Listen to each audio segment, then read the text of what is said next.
NSP scholarship గురించి చాలామంది videos చేస్తారు, బట్ తెలుగులో చేసేటి వాళ్ళు చాలా తక్కువ మంది ఉంటారు. ఈ వీడియో మీకు డెఫినెట్లీ హెల్ప్ అవుతుంది అనే ఒక ఇంటెన్షన్ తోటి ఈ వీడియో అయితే చేస్తున్నాను. సో ఎన్ఎస్పి స్కాలర్షిప్కి అప్లికేషన్ చేసుకునే వాళ్ళు ఫస్ట్ ఫ్రెష్గా అప్లికేషన్ చేసుకునే వాళ్ళకి వీడియో ప్రాసెస్ డిఫరెంట్గా ఉంటుంది, రెన్యువల్ చేసుకునే వాళ్ళకి డిఫరెంట్గా ఉంటుంది. ఈ వీడియోలో నేను రెన్యువల్ అప్లికేషన్ ఫామ్ అయితే చూపిస్తున్నాను. రెన్యువల్ చేసుకోవాలనుకునే వాళ్ళు ఫస్ట్ ఎన్ఎస్పి ఓపెన్ చేసిన తర్వాత ఓటీఆర్ తోటి లాగిన్ అవ్వండి, లేకపోతే ఆధార్ తోటి అయినా లాగిన్ అవ్వండి. ఈ రెండు విధాలలో ఏదైనా ఒక దాన్ని చూస్ చేసుకోండి. చూస్ చేసుకున్నాక ఫస్ట్ మీకు రెన్యువల్ ఆప్షన్ వస్తుందా రాలేదనే చెక్ చేసుకోండి. ఇన్ కేస్ రెన్యువల్ ఆప్షన్ వస్తే మీకు వెరిఫికేషన్ అయిపోయిందా లేదా, నోడల్ ఆఫీసర్ దగ్గర అండ్ స్టేట్ లెవెల్లో వెరిఫికేషన్ అయిపోయిందా లేదా అవన్నీ వస్తాయి, అవన్నీ చెక్ చేసుకోండి. కింద రెన్యువల్ ఆప్షన్ వస్తుంది, దానిపైన క్లిక్ చేస్తే మీరు దాంట్లో డీటెయిల్స్ ఎంటర్ చేయాలి. మీ ప్రజెంట్ మీరు ఏ ఇయర్ అయితే పర్సూ చేస్తున్నారో ఆ ఇయర్కి సంబంధించి డీటెయిల్స్ ఎంటర్ చేయాలి. అవన్నీ ఎంటర్ చేసిన తర్వాత మీకు మీ ప్రీవియస్ ఇయర్ మెమో అప్లోడ్ చేయాలి, మార్క్స్ అప్లోడ్ చేయాలి, హాల్ టికెట్ నెంబర్ ఎంటర్ చేయాలి. ఎంటర్ చేసినాక ప్రజెంట్ ఏ ఇయర్ అయితే ఉన్నారు, ఇప్పుడు పీజీ కోర్సెస్ అనుకోండి 2 years ఉంటుంది, ఆ సెకండ్ ఇయర్ అయితే సెకండ్ ఇయర్ది ఎంటర్ చేయాలి. అయితే ఇక్కడ చేసిన తర్వాత మీకు ఒక ఫామ్ వస్తుంది మీ డీటెయిల్స్ తోటి, మీరు సో అండ్ సో కోర్స్ చదువుతున్నారు అనేసి.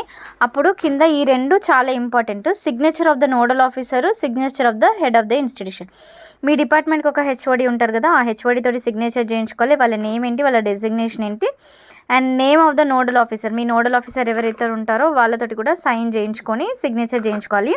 అండ్ ఇక్కడ ఇంకొక ముఖ్య విషయం ఏంటంటే, చాలామంది సైన్ అంటే సైన్, డెసిగ్నేషన్ ఇవన్నీ రాయించుకుంటారు కానీ స్టాంప్ వేయించుకోరు. సో స్టాంప్ కూడా కంపల్సరీగా వేయించుకోండి. ఇవన్నీ అయిపోయిన తర్వాత మీరు మళ్ళీ ఈ సర్టిఫికేట్ని ఆన్లైన్లో అప్లోడ్ చేయాలి.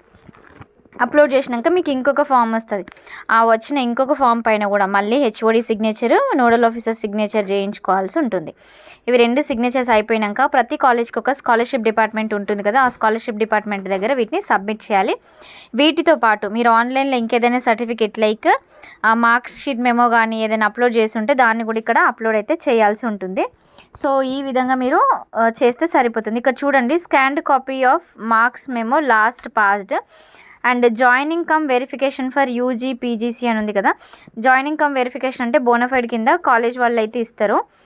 సో ఇక్కడ బోనఫైడ్ని అయితే సబ్మిట్ చేయండి. ఇక్కడ వీడియోలో చూపిస్తున్నాను కదా స్కాన్డ్ కాపీ అనేసి, అండ్ డీటెయిల్స్ ఇవన్నీ కూడా నేను కొంతమంది స్టూడెంట్స్కి అప్లికేషన్ చేశాను, సో అవి నేను ఇక్కడ చూపిస్తున్నాను. సో వాళ్ళ డీటెయిల్స్ డిస్క్లోజ్ చేయొద్దు అనేసి నేను ఇక్కడ ఏవి డిస్క్లోజ్ చేయట్లేదు. ఈ విధంగానైతే రావడం జరుగుతుంది. సో ఇట్లా మీరు ఎవరైనా డౌట్స్ కనుక ఉంటే కింద కమెంట్ చేయండి, నేను డెఫినెట్లీ నాకు తెలిసిన ఇన్ఫర్మేషన్ మీతో షేర్ చేసుకుంటాను. Thank you.